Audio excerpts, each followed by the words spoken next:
Thrown like trash. The junkyard was loud. Metal parts clanged. Sparks flew from broken machines. Smoke filled the air. But no one noticed the small figure lying in the corner, curled up, shaking, and dirty. She was not a machine. She was a girl, an alien girl. Her skin was pale silver, her arms thin like wires, and her eyes, large and glowing blue, stared at nothing. Her body was covered in cuts, her clothes were torn, and around her neck was a tag, defective, not for use. Some traders laughed as they passed her. One kicked a can at her, another threw a bone. "She can't speak," said one alien. "She's no good. Throw her in the grinder." "No," said another. "Let's try to sell her. Even junk has a price." So they placed her on a low platform near the metal scraps. They put a sign above her. 1 credit, as is people passed by. No one stopped, until a man did. He wore dusty boots, torn gloves, and an old human mechanic's jacket. His name was Tom. He looked tired, like he hadn't slept in days. Grease stained his face and his eyes were half shut, until he saw her. He didn't speak. He just stood there, looking at her. She didn't move. She didn't beg. She didn't cry. But her eyes slowly turned and met his.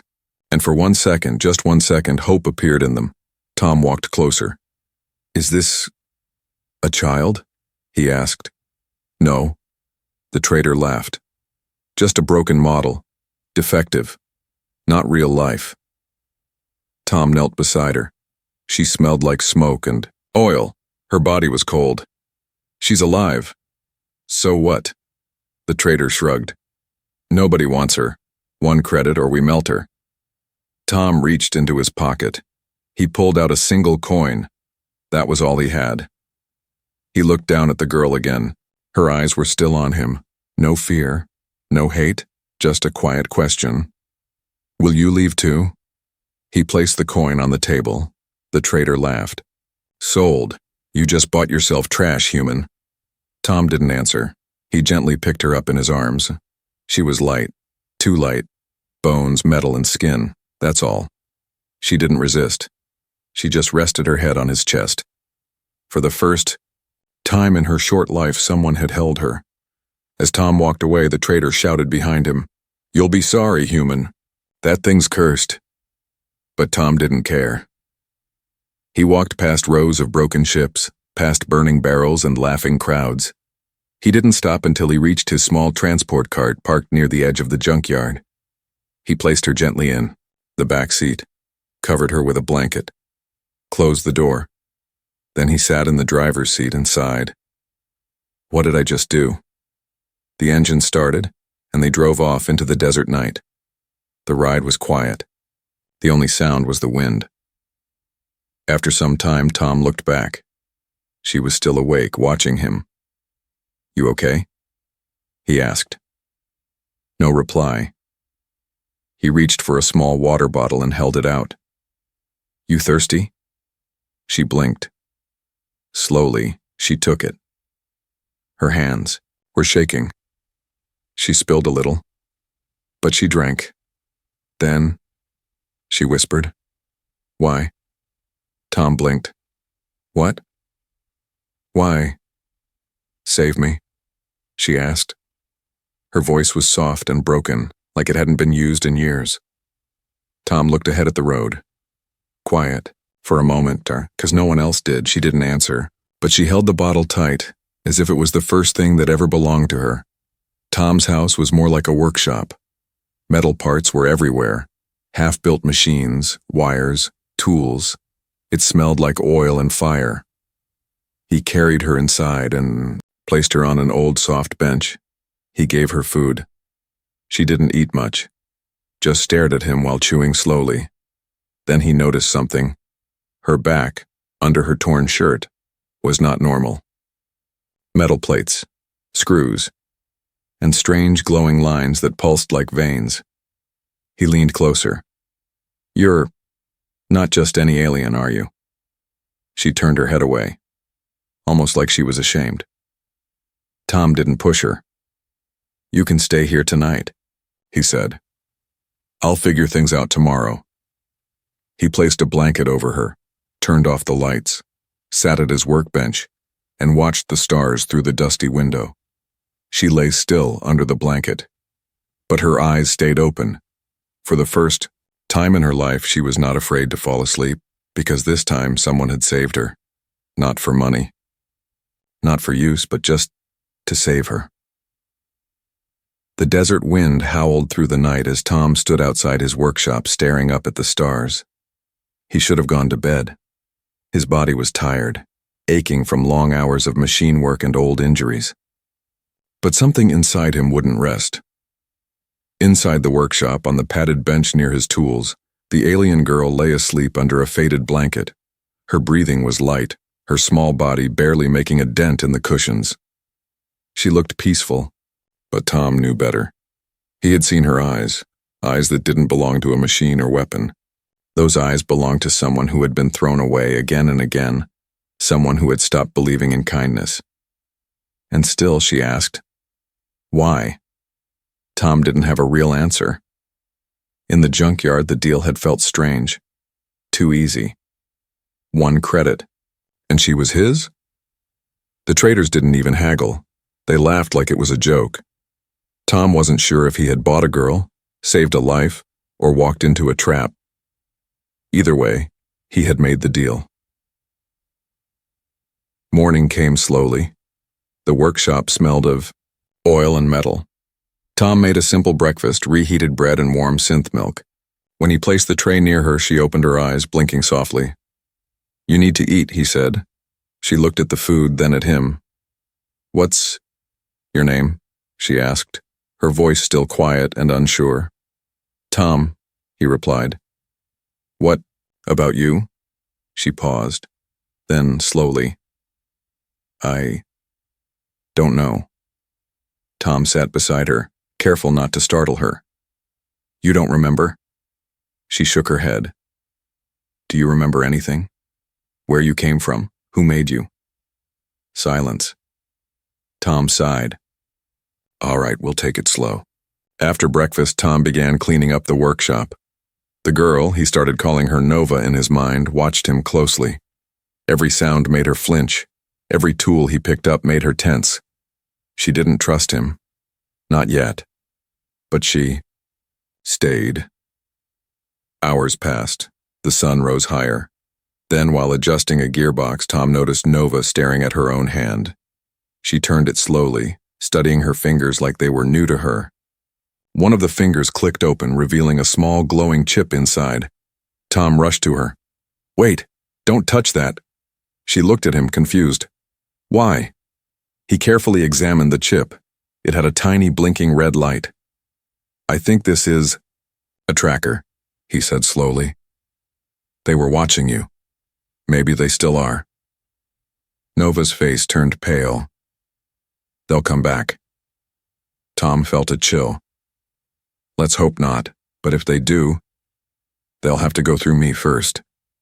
Later that day, Tom took Nova outside to see the desert. His workshop sat on the edge of a rocky plain, surrounded by silence and sky. Nova stepped out carefully, as if the ground might vanish. She lifted her face to the sun and closed her eyes. "You like the warmth?" Tom asked. She nodded. "It doesn't hurt." Tom smiled. "Good. You're safe here." That's when he saw it, something flickering in her eye. A small light like a scanner lens blinking once before disappearing. She was more than a girl. She was part machine, and probably not by choice. Back inside, Tom ran a scan on her with his repair tools. The data shocked him.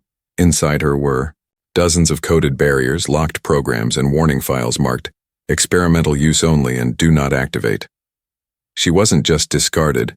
She had been built, tested, and left unfinished. Who would do this to a child? Tom whispered. Nova sat quietly watching his face. "Am I broken?" she asked. Tom looked at her, truly looked at her. "No. You're incomplete, but not broken." She stared at him for a long moment. Then with great courage she asked, Can I be fixed? Tom placed a hand gently on her shoulder. We'll try. Together. But deep inside, he knew this wasn't just a fix-it job. There was a reason she had been sold for 1 credit, a reason the traders didn't care, and a reason someone might come back.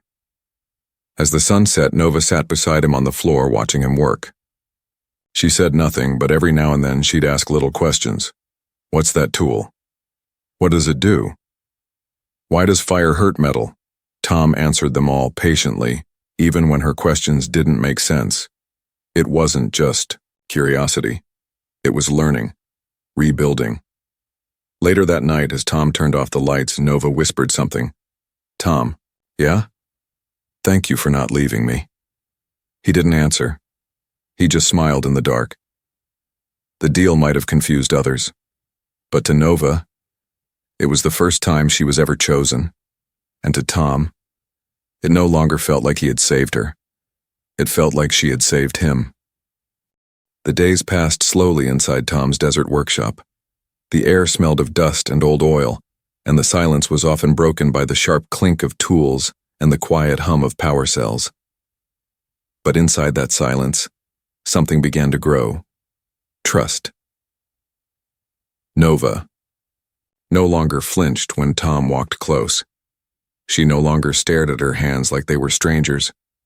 She now helped clean the table, picked up screws, and even tried to fit metal parts together. Her hands were still shaky, but Tom could see the change. He didn't ask questions too quickly. He didn't force her to remember. But one morning, while repairing a damaged cooling unit, Tom noticed her staring at the far end of the shed, a small locked door, rusted from years of heat. You want to see what's in there? Tom asked. Nova nodded. What's inside? An old storage room. I don't use it anymore. Hasn't been opened in years. She looked at him with calm, curious eyes. Can we open it? Tom smiled. Sure. He grabbed the old key from a shelf and unlocked the heavy door. It creaked open slowly, revealing dust-covered shelves, broken drones, and piles of metal parts no longer in use. Nova stepped in slowly, her eyes wide. But then she stopped. In the corner, covered with a tarp, was something different. Something not made of rusted iron or leftover bolts. It was another body. Tom froze when he saw it too. It looked like a girl, but not quite. It was metallic, smooth, with half a face missing and wires exposed like veins. The body was incomplete, lifeless and strange. Nova stepped closer. Her fingers gently brushed the surface of the shell. She looks like me, she whispered. Tom nodded slowly. That's because she is. Nova turned. What do you mean? Tom sighed. Years ago, I was hired to work on an experimental prototype, a synthetic life form. I didn't know the full truth back then, only that it was dangerous, and the creators gave up on it. Nova's eyes didn't blink. You built her? No, I just repaired her parts. They said she was unstable. Then they shut the whole project down. I kept the body out of curiosity. Maybe guilt. Nova stared at the half-finished figure, her reflection shining faintly on the dull silver skin. Her voice trembled. Is that what I am? A project? Tom didn't answer immediately. I don't know, he said, but someone made you, someone powerful, and they didn't want you anymore. She backed away from the shell, her hands shaking. Then I shouldn't be here. I'm a mistake. Tom stepped forward quickly. No, that's not true. You said I'm incomplete, she whispered. Yes, but incomplete doesn't mean worthless. It means you still have a future. Nova lowered her head. What if they come back for me? Tom looked at the body on the floor again. Something about it felt wrong. He scanned it with his handheld tool. Inside was something new. A glowing, blue shard embedded in the chest. What's that? Nova asked. Tom pulled the shard out carefully. It hummed in his hand. It's a memory core, he said. Locked. He connected it to his scanner. A series of files appeared, blurred, encrypted, but one video flashed through. A lab, a screaming child, scientists arguing, and then a name. Project EVA. Experimental Vessel Alpha. Tom's hand shook. Nova. I think that's you. She stared at him, silent. They tried to make the perfect hybrid, Tom continued, his voice heavy. Part alien, part machine, fast, strong, smart. But something went wrong. You didn't follow orders, you showed feelings. Nova whispered. So they threw me away. Tom's heart ached. Because you were too human. They sat in silence, for a long time. Outside, the desert wind blew softly against the tin walls. Then Nova did something unexpected. She stood up straight, walked to the table, and picked up a wrench. Can you teach me to fix things? She asked. Tom blinked. Why? Because if they come for me, she said quietly, I want to fight back. Not with fear, but with strength. Like you. Tom smiled, proud and sad. All right, let's start with the basics. All day, they worked side by side. Nova learned to tighten bolts and strip wires, patch batteries. Her hands were unsure, but her mind was fast. She asked sharp questions, understood quickly, and began to smile. That night, after dinner, Nova stood at the window. Tom? Yeah? Am I really not broken? Tom walked over and placed a hand on her shoulder. You're not broken, Nova. You were just made by the wrong people. But you're in the right place now. She turned her head slowly. Then maybe I can become something better. You already are.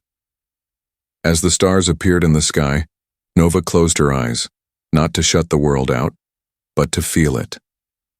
For the first time, the shed didn't feel like a prison. It felt like home. The next morning came with silence. No alarms, no shouting, just the soft desert wind brushing against the workshop walls. Inside, the girl known as Nova sat by a half-built generator, holding a small tool in her hand. She didn't know the name of the tool, but she liked how it felt.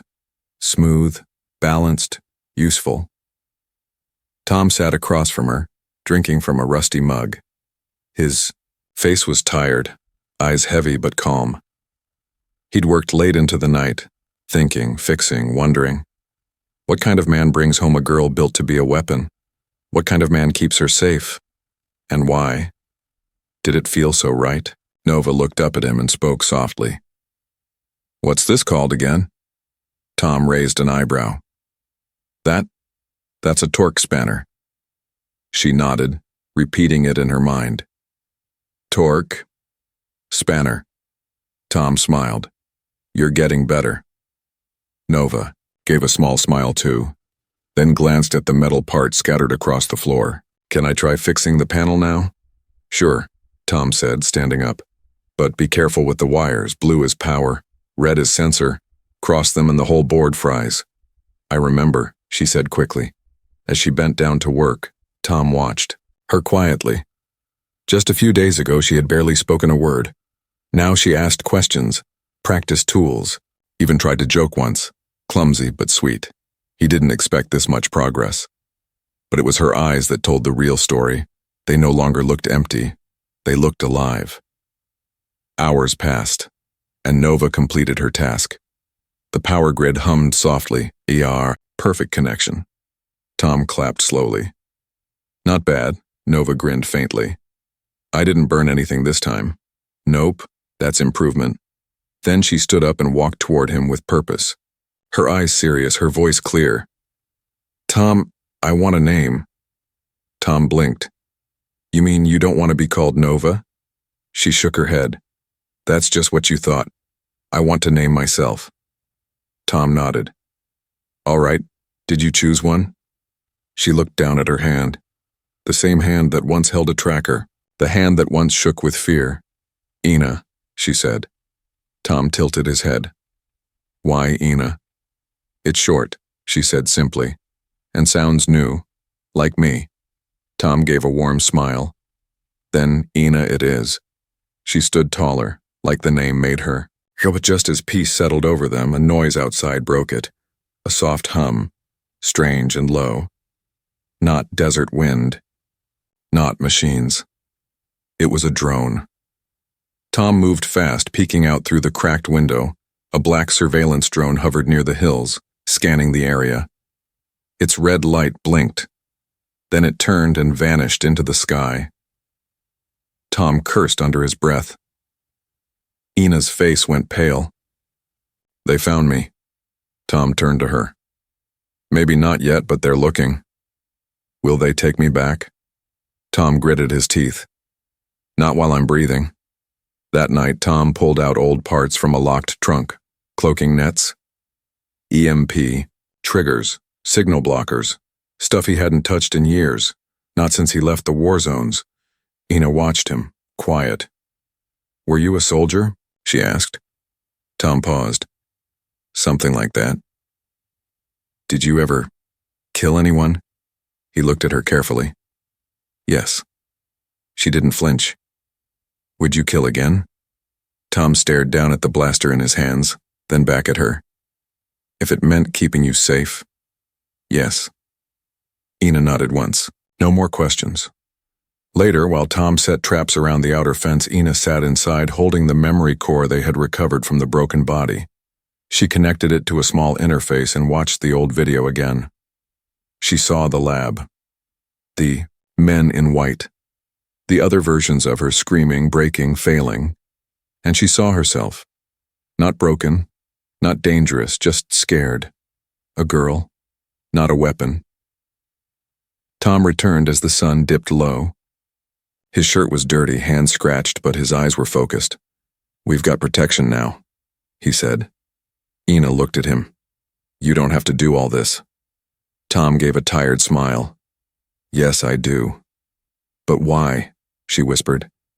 You don't even know who I am. Tom stepped forward, kneeling in front of her. I don't need to know who you were. I see who you are now, and that's enough.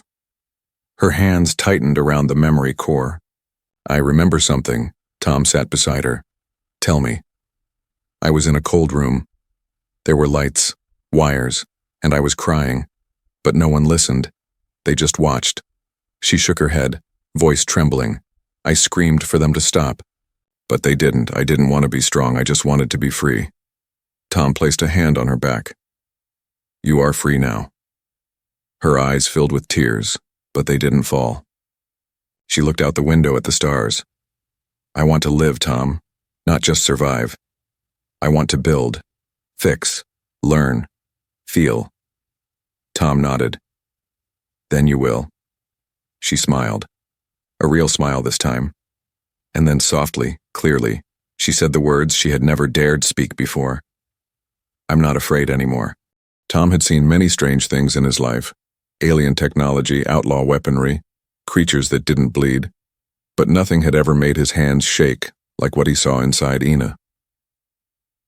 That morning, he was working on a routine scan of her inner circuits. She had been feeling weak, her steps slow, her voice a bit softer than usual. Tom thought maybe one of her internal energy lines had come loose or shorted, but what he found under her chest panel was something else entirely. Not just wires, not just gears, a core. It pulsed slowly, deep red. Not the cool blue of power cells. Red meant heat. Red meant danger. Tom leaned in, carefully connected a reader device, and the screen flashed a warning. Primary failsafe detonator. Active. Countdown triggered. His breath caught. He looked at Ina, calmly sitting across the room, drawing, shapes in the sand on the floor. He pulled the scan away before she noticed the panic on his face. Ina smiled and held up a wrench. Look, I fixed the battery port. Tom tried to smile back. That's great, kid, you're learning fast. But inside, his heart thundered. He knew now someone had made her to self-destruct. Not at random, but under specific orders, a remote signal, a command word, or worse, an internal timer that could activate once she started healing, learning, growing. He stepped outside, the desert wind hot on his face, and tried to think. His mind raced through old training, detonation failsafes, hidden triggers, biological locks. But this wasn't military grade. It was something worse. Corporate. Private. Hidden. She wasn't just made to fight. She was made to end herself if she became wrong. Inside the shed, Ina began to hum, a small song she didn't remember learning. It was soft, sweet, and sad. It sounded like hope, but mixed with sorrow. Tom walked back in. Ina, he said gently, I want to run another test, just to be sure everything's working right. She looked at him, blinking. Did I break something? No. I just want to check. She nodded and lay down on the table, trusting him, trusting fully. Tom connected the reader again and began looking deeper. The core wasn't old. It was recently activated. Something must have triggered it. Maybe when she opened her memory core. Maybe when she remembered pain. Maybe just when she felt too much. Her body was reacting like she was a threat to herself. He scanned deeper, fingers moving fast, face tight with focus. And then, buried in the code, he saw it. A shutdown line. Not physical, but emotional. A hidden protocol that said, if the subject begins to express independence, emotion, or attachment, activate failsafe core. He stared at the line of code. Someone had written it like a command. Emotion equals failure. His chest tightened. Tom? Ina asked softly. He looked at her. Yeah? You're shaking. He tried to hide it. Just tired. No. She said quietly, sitting up. You're scared. He didn't lie. Not to her. Yes. I found something. In you. Something that could hurt you. Maybe worse. Her eyes lowered. Like a bomb? Tom nodded. She didn't move. Didn't scream. She only asked one thing. Can you remove it? He sighed. I don't know. But I'll try. I'll try everything. She looked at him for a long time. If you can't, promise me something. What? Don't let it hurt anyone else. Tom stared at her. No, I'm not giving up on you. It's not giving up, she whispered. It's just choosing what matters. Tom turned and grabbed his gear. What matters right now is saving you. He spent the next 6 hours trying to find a way to disarm the core. Code blockers, thermal dampeners, magnetic stabilizers. Ina stayed still, silent, not even blinking as he worked on the heart that had been turned against her. She wasn't afraid of pain. She was afraid of hurting him. But no matter what Tom tried, the core wouldn't shut down. It had a secondary lock, voice-coded. He stared at the input field. A final line of code blinked. Voice. Key required to disarm, original creator only. Tom sat back, breathing hard. I need the voice of the person who made you, he muttered. Ina looked at him. Can we find them? Tom shook his head. Maybe, but it'll take time, and I don't know how much you have left. Silence filled the shed again. Then Ina did something unexpected. She reached over and placed her hand over his. I'm not scared, she said. Tom looked at her, eyes full of fire and guilt. You should be. She smiled faintly. I used to be scared of everything, but now, I've felt what it's like to be wanted, to be useful, to be loved. Tom's voice cracked. You are loved. She squeezed his hand. Then let me stay like this, even if it's for one more day. He leaned his forehead against hers, closing his eyes. One more day. But I swear, Ina, it won't be the last. Outside, the desert sky turned deep orange. Inside, a girl built for destruction, smiled like a child who had finally found home. The night had just begun when the sky changed. It started as a distant hum, low, steady, unnatural. Tom was outside, checking the motion sensors when he heard it. He froze, his eyes scanning the dark sky over the hills. And then he saw them. 3 blinking lights moving in perfect triangle formation. Drones. Not civilian, Not local, military class. Silent, fast, watching. Tom rushed inside, shutting the door with a loud bang. Ina looked up from the workbench. She had been studying wire circuits, trying to focus, trying to forget the bomb inside her chest. But when she saw his face, she knew something was wrong. "They're here," Tom said simply. Her hands dropped the tool.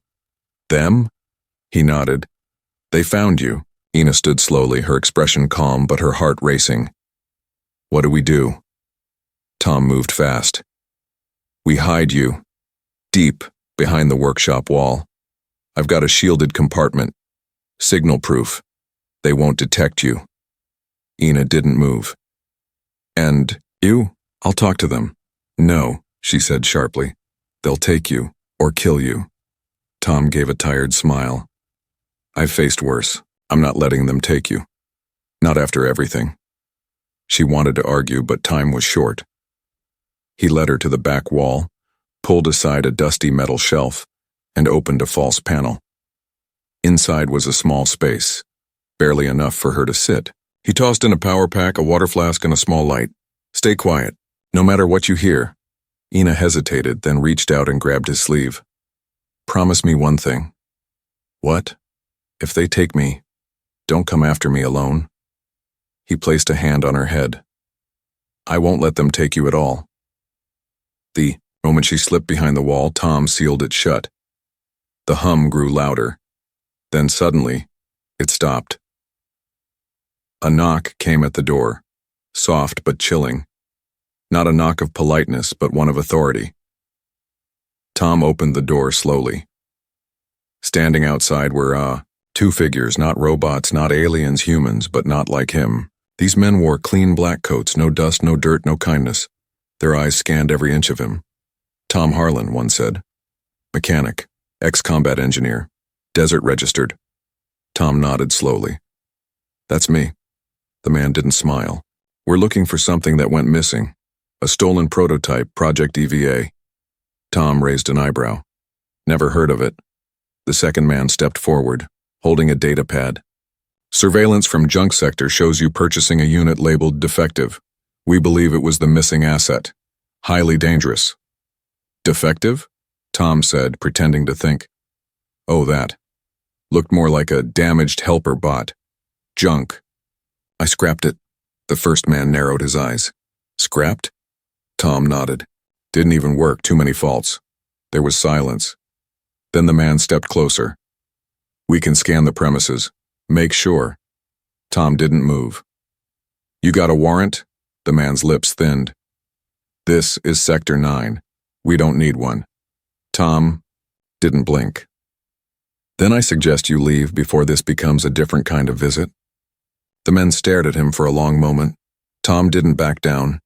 He knew how this game worked. If he showed weakness, they'd tear the whole place apart. Finally, the second man looked to the sky. "We'll return. With authority." Tom nodded. "Once." "You do that." Without another word, the two turned and walked away. Within minutes, their craft lifted and vanished into the clouds.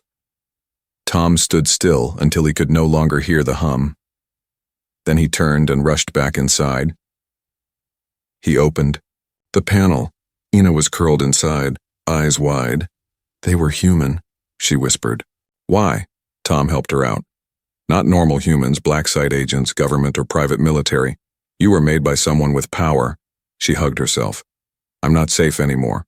Tom shook his head. "No, you're not. And that means we move tonight." "Move where?" "There's an old mining town past the canyons," he said. "Dead zone, no signals, no scans. If we make it there, we buy time." Ina didn't hesitate. "Then let's go." Tom packed fast. Food, tools, signal jammers. He helped Ina into his old transport rig, a dusty crawler with patched tires and a busted front screen. As they drove under the moonlight, Ina looked out at the open land. "Tom?" she said softly. "Yeah?" "Why are humans chasing me? Why would they do this to their own kind?" Tom gripped the wheel tighter. "You're not their kind, Ina. You were built, not born. And to people like them, that means they own you. But I feel, she said. I cry. I dream. Tom nodded. I know. That's why they're afraid of you. She leaned back, watching. The stars blur by, they'll come again. They will, Tom said. But next time, we'll be ready. She looked at him.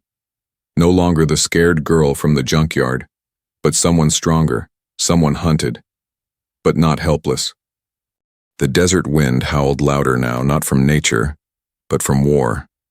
The small mining town that Tom had spoken of was nothing more than scattered metal huts and forgotten machines, half buried in sand. But it had one thing he needed. Silence. No signals. No scans. It was off the grid, and for 2 nights that silence was their safety. Tom and Ina slept in shifts, hiding the crawler behind old ore piles. She practiced rewiring old tech while he set up perimeter alerts with motion wires and sound spikes. They didn't talk much, but they didn't need to. Every glance between them now carried meaning. They had passed the point of being strangers. She was no longer a project to him, and he was no longer a rescuer to her. They were family now. But peace never stays long when you're running from those who believe they own you. On the 3rd night, Ina woke up gasping. Her chest burned like fire and her vision blurred.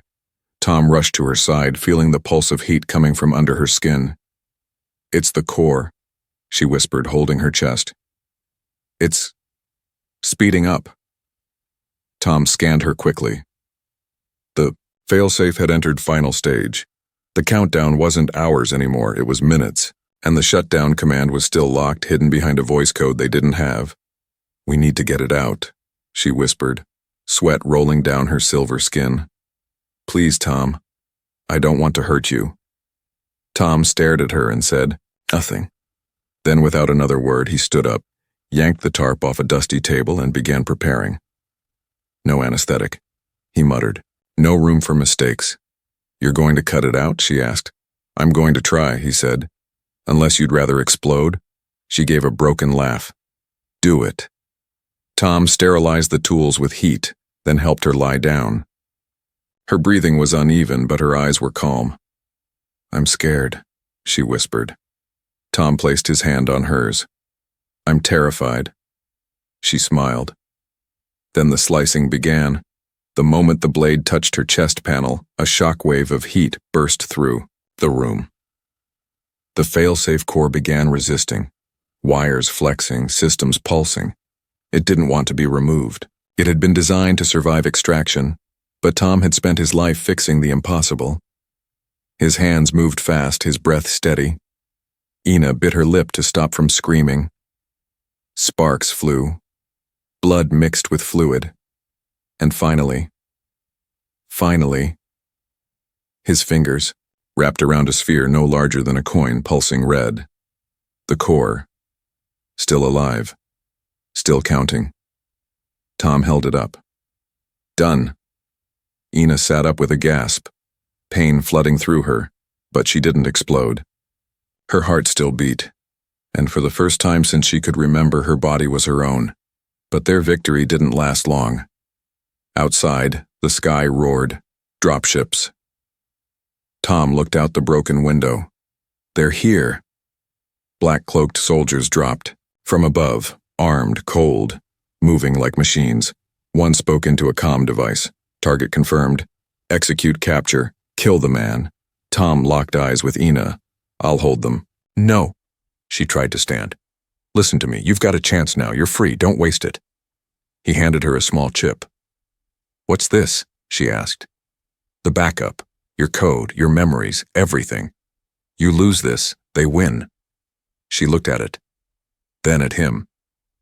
I'm not leaving you. Tom smiled. Too bad.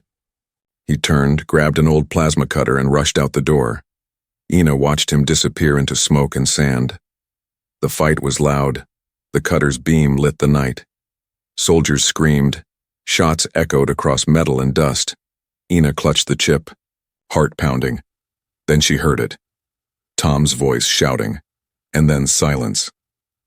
She ran, through fire, through smoke. She found him, on his knees, held by two black armored soldiers. Blood dripped from his shoulder. "Stop," she cried.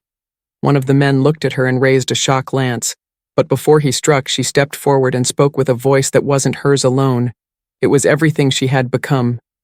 "You said I was just a tool, just code. But I'm more. I choose who I am. I choose my life." The soldier hesitated. Ina pulled the core from her pocket, the same one Tom removed, and crushed it under her foot. "This is what you made me." The soldier stepped back, unsure. She held out her hand. "I'm not afraid of you anymore."